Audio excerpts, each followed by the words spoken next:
Hey guys, hope you're doing great. Today we want to talk about 3 guitars which we've just traded for in return for our pedal pawn pedals. The first one is this, I don't know if you want to call it a parts caster or not, but it's essentially a Stevie Ray Vaughan body with a Hendrix neck, but then it has Robert Cray pickups.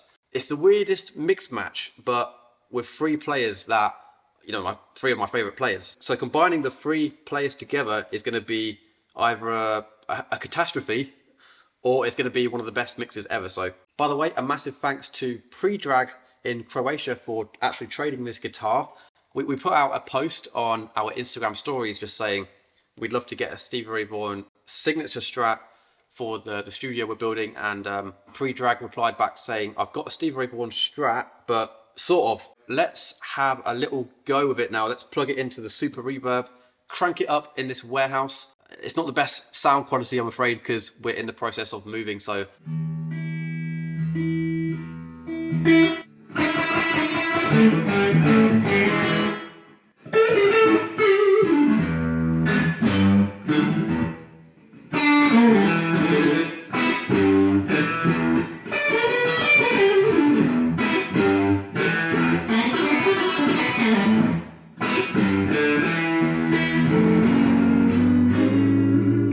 Now, it's really weird because I really like this guitar. I think it's just a bit strange to get my head around having different influences when I'm looking down. I know it sounds really weird, and it's not, I'm not complaining, but it's one of those ones where if I'm playing a Stevie Ray Vaughan Strat, at least you know where you stand because you're going to be playing Stevie licks. But right now I'm looking down there thinking, oh, okay, you've got that cool Hendrix mojo going on with the left-handed headstock. Or sorry, reverse headstock. By the way, getting used to tuning them as you're trying to play is a bit of a minefield. But then yeah, also having the pickups being a bit less out there because they're the Robert Cray pickups. I don't know if it quite meshes well or not. What do you guys think? Let us know in the comments. Okay, this guitar right here, this guitar is, I'm going to keep it somewhat ambiguous, somewhat vague, because I think we should do a proper video on this next week. If you know, you know. If you don't know, then you'll know next week because we're going to do a proper video on this. I think I've just decided I want to do that.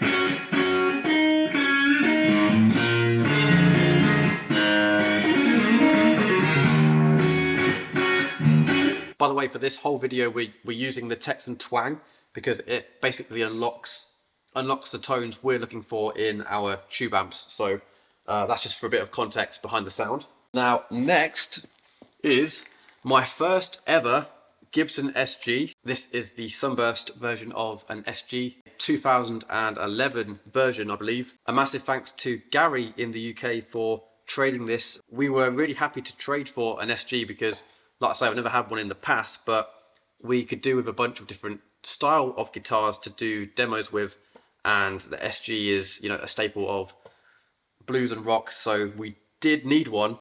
It's a beauty of a guitar, but look at the relicking job on it. I'm sure that will get some dodgy comments. I think it's fair to say that it's not the best relicking job we've ever seen, but I didn't want to say no to the guitar just because of these wear marks. Well, wear marks. What do you guys think we should do with it? Should we, because the back is black, but we could actually strip it down and refinish it, but it's a lot of work. I felt like it would look pretty cool if we put some tape over this and just make it look like it's had some crazy stories going on. Either way, let's plug it in and see what it sounds like.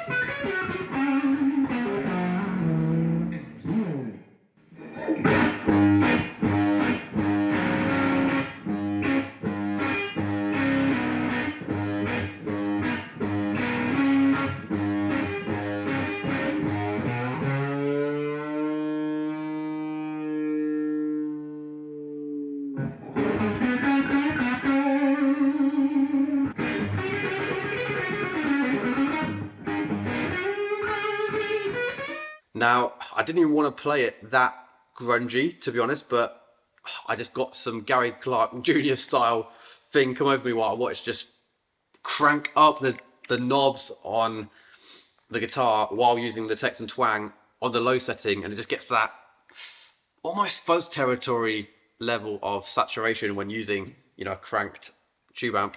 Something's just hit me. I really want to try this with our Octone pedal, leading on from that Gary Clark Jr. tone. It's just got that super lo-fi sound, and I want to try it with the Octone, so let's try it.